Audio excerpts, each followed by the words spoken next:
Welcome to World Gone Weird, discussing what the heck is going on in the world today. So, where do we even begin this week? It feels like the news is just a constant stream of, well, weird. Yeah, weird is an understatement. More like a full-blown clown show. I mean, seriously, is there anything asterisk not asterisk going off the rails at this point? Okay, let's try to maintain some level of optimism here, guys. I know it's a lot, but we need to look for glimmers of hope. Maybe we can talk about the good that is being done. Hope. Optimism? Honey, I'm pretty sure the only thing glimmering right now is the dumpster fire that is global politics. But hey, at least it's keeping us employed, right? Right. Well, speaking of fires, let's talk about the German Christmas market attack. This guy was flagged last year, and still managed to drive into a crowd, killing people. It's beyond frustrating. It's almost like the systems are designed to fail. That's what I'm saying. The systems are not just failing, they're actively contributing to the chaos. This guy, this ex-Muslim, supporting the far right, it's like the world is playing Mad Libs with ideologies, and the result is always horrifying. And then we hear about these tip-offs being unspecific. What does that even mean? How unspecific do you have to be to not raise any red flags? I think it highlights a real problem with intelligence gathering, though, doesn't it? It's not just about having the information. It's also about being able to analyze it and act on it effectively.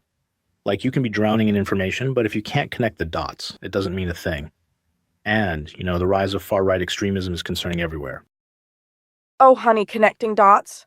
Please, it's like trying to connect dots with a blindfold and a rubber chicken. The real problem is the sheer volume of crazy people just wandering around, and authorities seem determined to play whack-a-mole with the resulting violence. And the ex-Muslim thing?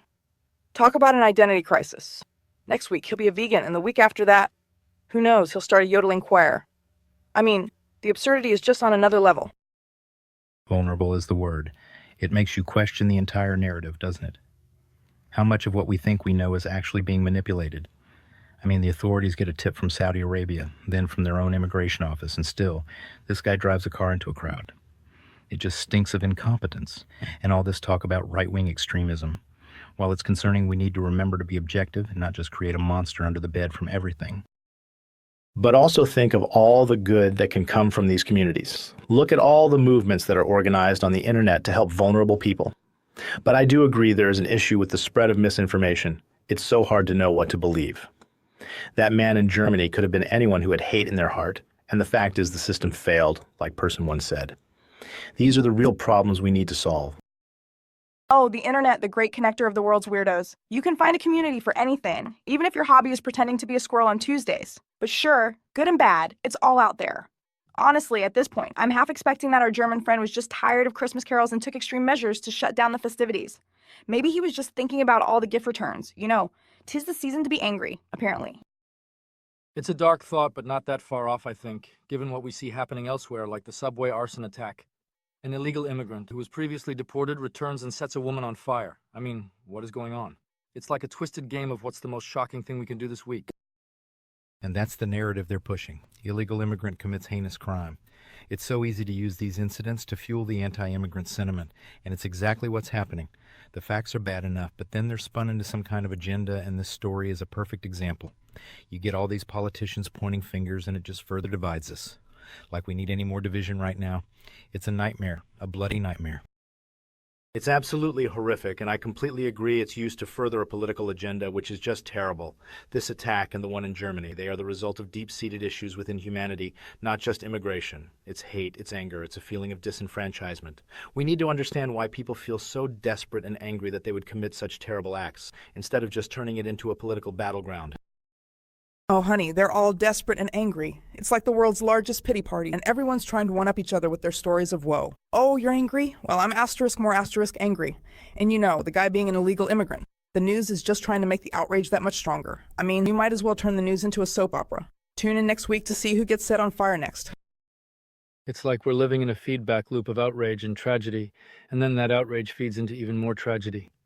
The sheer brutality of that attack, setting someone on fire while they're sleeping. It's a level of dehumanization that's genuinely disturbing, and you see that everywhere in every conflict now. That utter lack of empathy just gone. Exactly. And it's not just the dehumanization by the perpetrators, it's in the rhetoric we hear. The way people are talked about, labeled, categorized, it's designed to remove empathy. It makes it easier to treat people as expendable objects, and that's the key element we are overlooking. It all stems from the same place. That German guy, the subway attacker, they both acted with an absolute disregard for life. This isn't just a broken system, it's humanity that's broken. Yes, and this is what is so important to address. Instead of just focusing on the horrible acts, we need to look at the root causes. What is happening to us that we are allowing this level of hate to grow and take hold? The media focuses on all the wrong things. We need more understanding of what drives these people to commit violence. We need better mental health solutions. We need to rebuild that empathy that we have lost as a society. We should be able to understand how a person gets to that state. That is how we stop it from happening again. Oh, honey, you want empathy? I think we lost that somewhere between the invention of the internet and the rise of reality TV. Everyone is so busy being the main character, they have no time to care about anyone else. And let's be real, focusing on the root causes? That's like telling a toddler to clean up their room. They will start and get distracted by something shiny. I'm pretty sure humanity is just running on pure chaos at this point, and chaos has no root cause, it just is. We might as well just accept the madness and start wearing matching tinfoil hats. It would save us all so much effort.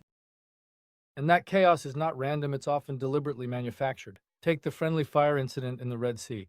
A U.S. Navy fighter jet gets shot down by one of their own ships. I mean, how does that even happen? It's a level of incompetence that defies belief. And it raises the question about the mental state of all these military personnel. They are put under so much stress that it's not surprising they make mistakes. It's more surprising that there aren't more friendly fire incidents. Exactly. It's like, are we even competent enough to handle these kinds of weapons? And you know, the official explanation is always human error. But how many human errors can we accept before we realize there's a systemic problem? The military-industrial complex just wants to keep churning out those weapons. It doesn't care if we shoot down our own planes as long as they are making money off of it. And it sends a very confusing message, about U.S. military prowess. It's terrifying. Well, I think it's not fair to go straight to incompetence. These are very difficult conditions with a lot of pressure and split-second decisions. It shows that sometimes mistakes are made. The fact that all the crew were safe is a positive outcome from a negative situation. We have to also look at it from all angles. Yes, there is a huge military-industrial complex that feeds wars and makes billions, but also that same military protects us from other threats. It's not black and white, as is always the case. It's about how we use these resources and how can we do it better. It's that lack of accountability that is so disturbing.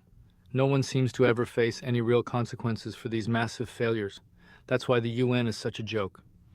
And when you add to that the constant barrage of bad news, you see why trust in any institution is at an all-time low. And all of this is just pushing us toward more conflict and more chaos.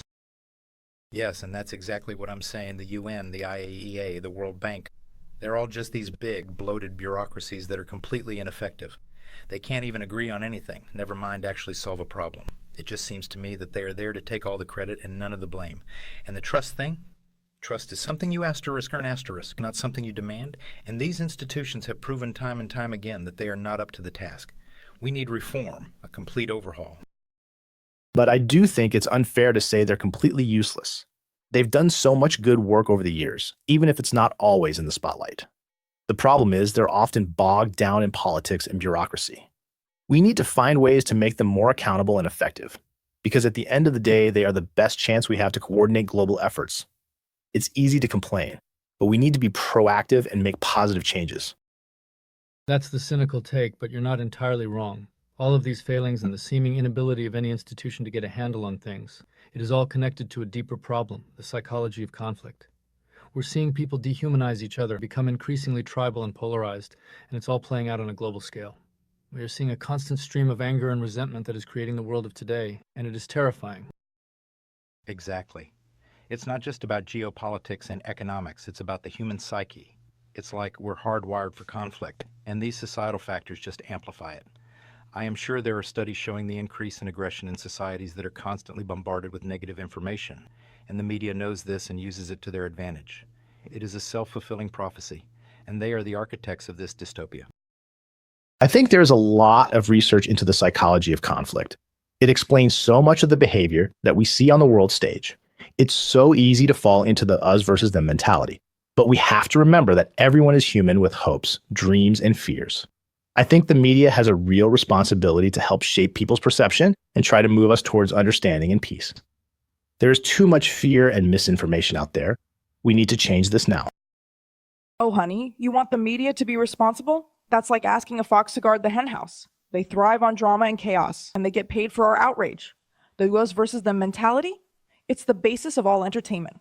Look at any reality TV show. It's just a big tribal brawl, and we're all glued to it, like a moth to a flame, and frankly, I see it on every level. I swear that if we gave chimps access to social media, the world would look exactly the same. It is not in the media, it is in the people. And that's why we need better strategies for conflict resolution. We can't just rely on these outdated political structures and broken systems that are clearly not working. We need to focus on de-escalation, empathy, and understanding the underlying human needs that drive conflict. I am not sure where to even start. Exactly. We keep trying to solve everything with more force and more conflict.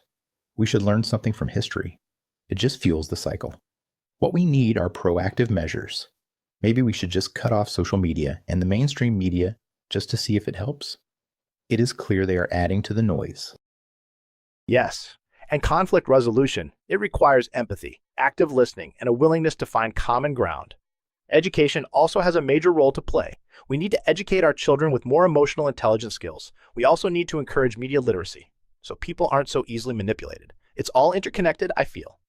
The challenges we face are huge, but I truly believe we can overcome them if we work together and focus on the positive. For worse is an understatement. At least we are not alone in watching the world unravel. I really just hope we can learn from all of these horrible events and put an end to it. But as we all know, I will keep expecting the worst. I mean, we have a whole new year coming up, more opportunity for chaos. There is always a chance for change, though. We need to continue to try and push for change and not lose hope. I remain optimistic, and hopefully we will have a chance to discuss some good news at some point. Oh, honey, I'm sure the world will find new and inventive ways to surprise us with its awfulness. It's like a really bad reality show with no ending in sight.